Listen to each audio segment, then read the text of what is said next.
Franz Kafka might be the father, let's say the daddy, of the Kafkaesque. It is named after him after all. But he's not the only writer to create incredible works of art using the themes and the philosophy of the Kafkaesque. And so in this video, both I and Daddy Kafka want to give some love and attention to the great authors of today who are doing the Kafkaesque right and are doing Daddy Kafka proud. First up is The Unconsoled by my personal favourite author of all time, Kazuo Ishiguro. Ishiguro's The Unconsoled can confidently be referred to as a fever dream. And again, this is a common feeling when you read the works of Franz Kafka. His stories are often frustratingly circular, and there is a David Lynchian, feverish, dreamlike quality to them. And that's very much the case with The Unconsoled. The novel follows a concert pianist called Ryder. He's just arrived in a new city to perform a concert, and the novel plays out over a few days. But it's really long, it's like 500 to 600 pages. And from the moment he arrives at his hotel, very strange, dreamlike things start to happen. For example, at the very beginning, he gets into the lift with Gustav the bellhop, and Gustav then, entirely unprompted,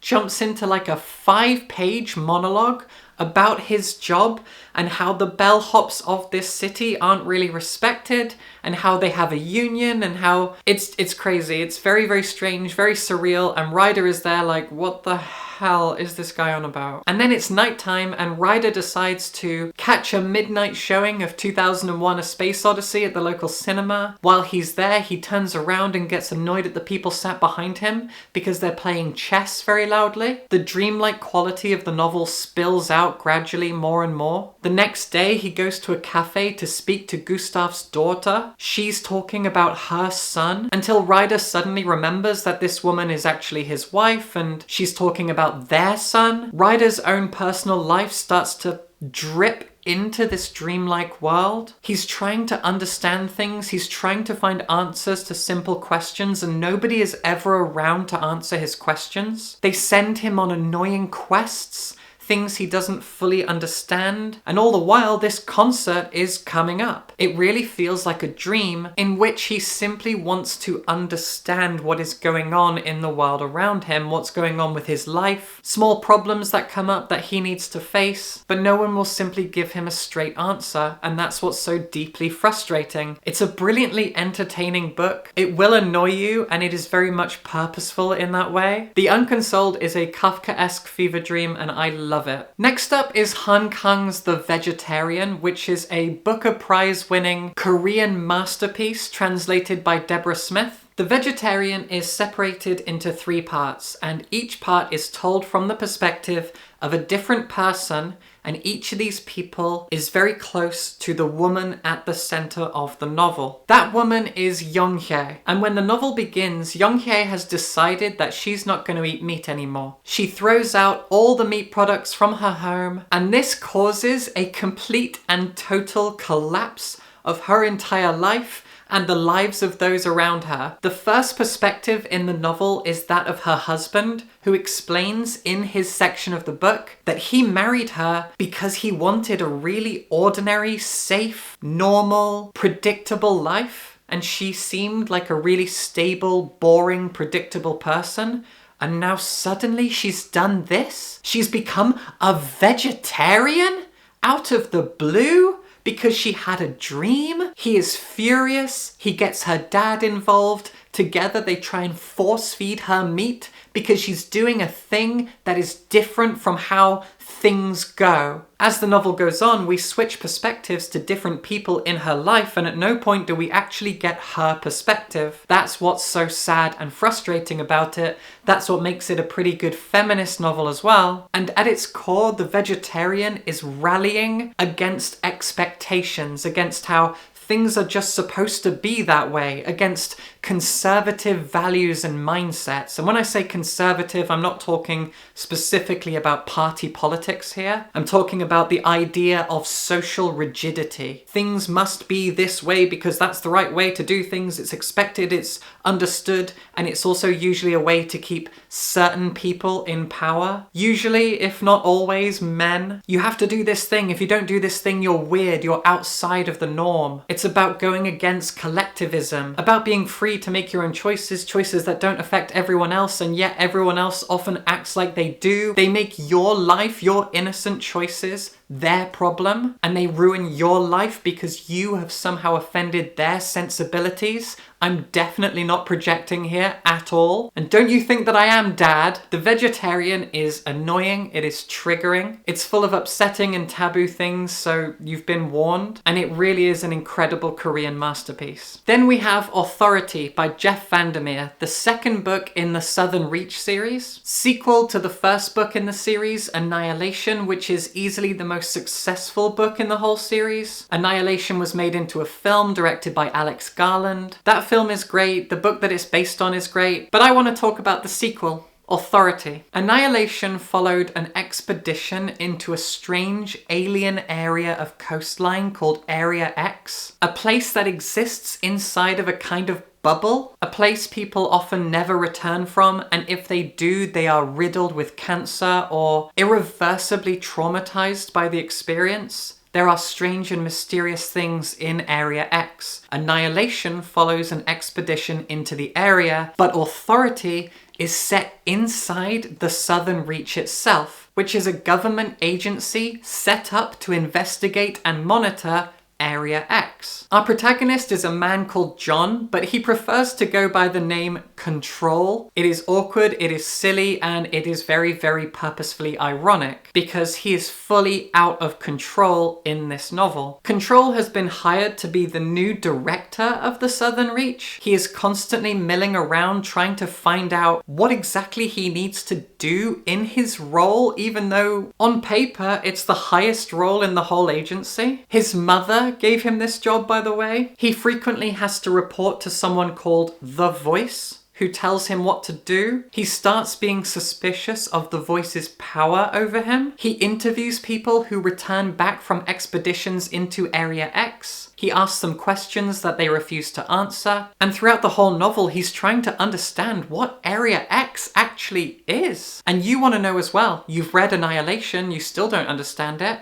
Now you're reading Authority, hoping to understand it from the other side. The side of the people who are sending out the expeditions in order to process information and learn about this thing. But the guy at the top of the chain doesn't know either. And the people who've worked there for longer, who have more experience, who should be able to give him information, they're not doing that. There is corruption here, there is negligence, and so much of it is a circular, unanswerable nightmare. It is a brilliant work of Kafkaesque fiction. Another Korean Kafkaesque novel that I absolutely love. You're gonna find a lot of Korean and Japanese books on this list, by the way. Korean and Japanese authors do the Kafkaesque very, very well. This one is City of Ash and Red by Pyun Hye-young. Pyun Hye-young happens to be my favorite Korean author. She also wrote The Hole, a very short, very creepy horror novel. And City of Ash and Red is so explicitly Kafkaesque. This is the novel on this list that easily could have been written by Kafka himself. It tells the story of a rat catcher who has been sent to a whole new city by his company, and when he arrives, he finds out that the city has been hit by a deadly plague and the streets are full of garbage and, of course, rats. He didn't know any of that going in, and when he arrives, there is this contact that he needs to find and talk to, but that contact is nowhere to be found. Soon after that, his luggage is lost and he cannot get a hold of it. Then he is told to quarantine, and while he's in quarantine, he gets a call from his best friend who breaks the news to him that this best friend has married our protagonist's ex-wife. And then almost immediately he gets another call being told that his ex-wife has been killed and she died in his apartment, and now he's the prime suspect. And he has no idea how to handle any of this stuff. I won't tell you anymore because it just continues to escalate. It becomes more and more strange and stressful. It is the single most Kafkaesque novel I have ever read. You could easily imagine that Kafka himself wrote this because it is palpably anxious. It is a person being constantly confused by what's going on around them, feeling out of his depth, not knowing how to handle any of this, not getting a straight answer out of everyone, following random bureaucracy that doesn't make any sense, and being told really strange, cruel, horrible things about his own life. News is broken to him, And that's it. He doesn't know what to do with it, and there's no one he can ask for help. He feels lost, he is drowning. It is a stressful, Kafkaesque nightmare. Several People Are Typing is a brilliant work of science fiction Kafkaesque comedy. It tells the story of a man who works for an advertising agency, I think it is. And one day everyone logs into Slack where they do all their work and they communicate together. All day, every day, they're in Slack. He logs in to tell his colleagues that he has been uploaded into Slack and his consciousness is trapped there. They all laugh, they think it's a joke, and he keeps saying, no, I really am, I'm stuck in Slack. I cannot leave. But lucky for the company, he has nothing to do but do his job because he's literally stuck in it all the time. So he files reports, he sends messages, he follows up on things, blah, blah, blah. And everyone's really impressed by his productivity because he's trapped in his own job. And no one will believe him because he keeps saying, I'm stuck in Slack, and why would they believe that? It's just a silly prank, right? At one point, he asks one of his colleagues who lives nearby, can you go to my apartment and check on my body, and then you'll see for yourself that I have been uploaded into Slack. Kafka's stories are deceptively funny. People don't talk enough about how Franz Kafka was really, really funny, both intentionally and not. Some of his stories are very, very witty. Others are just so sad and pathetic that you end up laughing at him rather than with him. This is a brilliantly satirical criticism of workplace culture, work-life balance, and the concept of productivity in a very Kafkaesque way with a brilliant sense of humor. Now, this is a video that I've made, which means I have to talk about Convenience Store Woman by Sayaka Murata. This novel was translated from the Japanese by Jini Takimori, and it tells the story of a woman who's worked at a convenience store for like 16 years. She's never done anything else because everything else confuses her. Life, the world, all of the expectations that are put on us, whether they are spoken or unspoken rules, they all stress her out and confuse her. She's very autistic coded. She doesn't know how to process and deal with and understand and be part of daily life. Her family, her friends, her colleagues, they all say to her, you need to start a career. You're in your late 30s. You need to actually go up the ladder because that's what people do.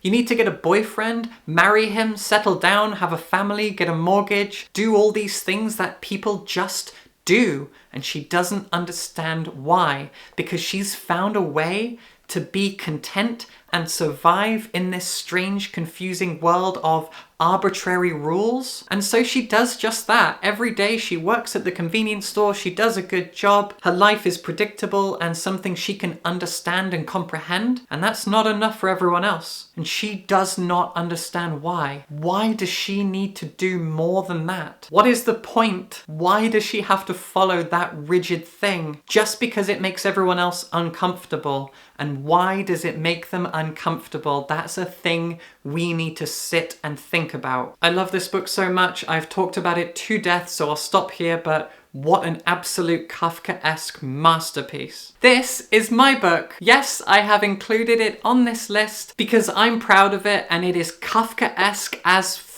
Managing and Other Lies by Willow Heath is a collection of queer horror stories, but the very first story in here, Managing, which takes up the first half of the book and is actually a novella, it is intensely inspired by the writing of Franz Kafka. It is a gothic horror story about the queer trans experience. And for starters, it is set in a labyrinthine haunted house that only gets bigger and stranger and more confusing and unmanageable. As the story goes on, our protagonist loses the ability to actually understand this house as they wander its halls and strange things happen and they start to meet strange people as well. And those people are a man and a woman. The man is abusive, very, very hyper-masculine, toxic, patriarchal. The man expects our protagonist to do masculine things, to perform in a stereotypically masculine way in order to make manhood proud. The protagonist doesn't understand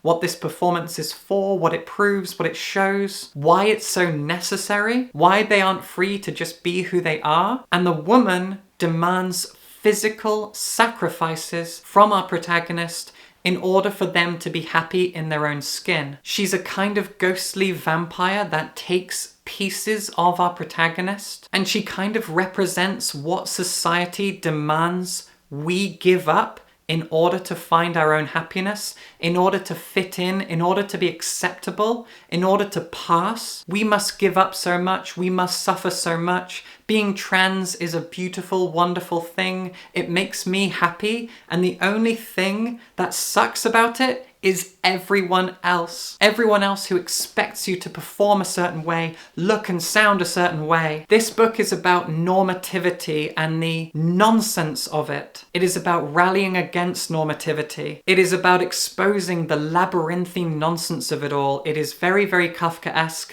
I'm super proud of it, and I'm really glad I put it on this list. So there are links in the description if you want to buy a copy of my book. It's available on Amazon almost everywhere. Managing and Other Lies is a thing I am very, very proud of. If you like Gothic horror and you like the Kafkaesque, read my book. The Factory is a novel by Japanese author Hiroko Oyamada, and it was translated by David Boyd. Like City of Ashen Red, this is a very, very Kafkaesque thing. It is set within a factory that has spread itself to the size of a city. People work at this factory every day and they create things that people need. But the factory is so big and so all-consuming that it also has apartment buildings inside of it. It has grocery stores and cinemas and bowling alleys. It has everything you need. It is basically a factory-sized town, and it's not just town-sized, but it operates as a town as well. And so when you're working in this factory, you can't separate work and life. Everything you do is within the factory. You are working, and then you are playing, and then you are sleeping, and all the while you're at work in the factory. There's not much more I really need to say here. You can see how Kafkaesque this thing is. And the factory is very much led by its themes, by its concepts. There are characters, you follow different characters as you go, and they all have stories to tell within the factory. But the point of it is the point of it. One of the most famous Kafkaesque authors of all time was Japan's Kobo Abe. He wrote a series of fantastically strange Kafkaesque stories, but the simplest of them all to understand, and one that works as a great introduction to his library of works, is The Ruined Map, which follows a detective who's been hired by a woman to find her husband. He went missing quite a while ago, and the detective is immediately confused as to why it's taken her so long to hire someone. And as the novel goes on, the detective interviews various people, he follows clues, he runs up against dead ends, he is lost, he's confused, people are not being helpful. And I've already made a comparison to David Lynch in this video, but Lynch's works are very Kafkaesque. Twin Peaks is very, very Kafkaesque, at least in its aesthetics and its tone and its style. And that's very much the case here. If you've watched Twin Peaks, The Ruined Map kind of feels like Twin Peaks set in Tokyo. You're following a detective who's following different leads and interviewing people and getting confused, seeking answers and not getting them. And finally, we have Our Wives Under the Sea by Julia Armfield. Now, I don't see this book be called Kafkaesque very often, but it is. It is a queer, gothic horror story set in the modern day, following a married couple, one of whom was a marine biologist who went down in a submarine to explore the ocean floor, and during this expedition something went wrong and the submarine was trapped on the ocean floor for like 6 months. And as we follow her narrative, we see the things that she saw. It is claustrophobic, it is scary, it is strange, but the bulk of the story is actually her wife. We follow Miri after Leah comes home from the expedition, and Leah isn't talking. She's showing these really strange physical symptoms. She's throwing up seawater. She spends all of her time in the bathtub. Her skin is flaking off, and Miri doesn't know what to do. Now, I can go into this book in a lot of detail, but the Kafkaesque nature of it is in her inability to understand and find answers and make sense of all this, because Our Wives Under the Sea is a novel about grief. Miri is grieving the loss of her wife, even though her wife isn't actually technically dead yet. She's just gone, and Miri doesn't know how to handle this, and the novel takes a brilliantly Kafkaesque approach to the concept of loss and grieving. And in that way, it is the most unique Kafkaesque book I've ever read, because it has a whole new approach to Kafka and what his themes and ideas can be used to explore. It's absolutely brilliant. I hope you enjoyed this list of Kafkaesque books. Support me on Patreon if you did, and subscribe for books.